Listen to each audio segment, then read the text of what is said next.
Good morning, and welcome to this edition of Ask the Advocate, your workplace and employment questions answered in 3 minutes or less. I recently received an email from someone about a very sensitive topic, and given the sensitive nature of the topic, we will keep their identity confidential and anonymous.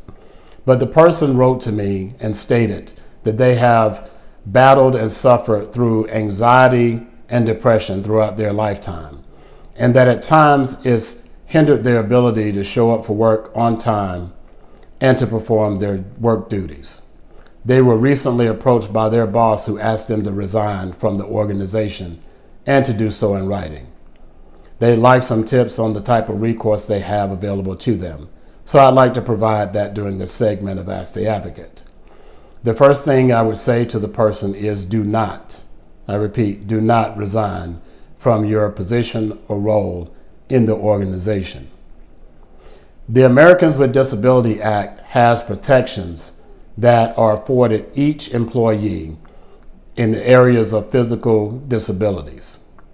But moreover, there are protections for those who have psychological disabilities, such as major depression, anxiety, bipolar disorder, obsessive compulsive disorder, and the like.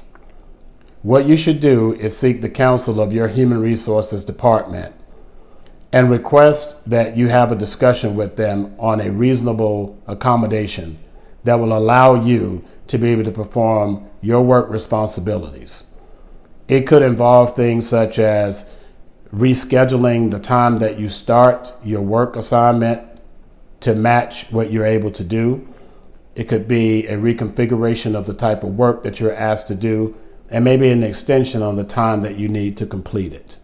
But what you want to do is ask for a reasonable accommodation. If that fails, or you don't have a Human Resources Department, you should seek outside counsel from an employment law attorney who can advise you on the rights and protections that you have available to you in this situation. More than 1 in 5 Americans suffer with psychological disabilities, and it is illegal to discriminate against someone on the basis of a qualified clinical diagnosis of a disability. And given that fact, you should not resign from the organization, but you should seek to try to receive relief and a reasonable accommodation through the channels that I've outlined to make sure that you're given the type of protections that you deserve as an employee, as a human being, and as a citizen within the United States of America.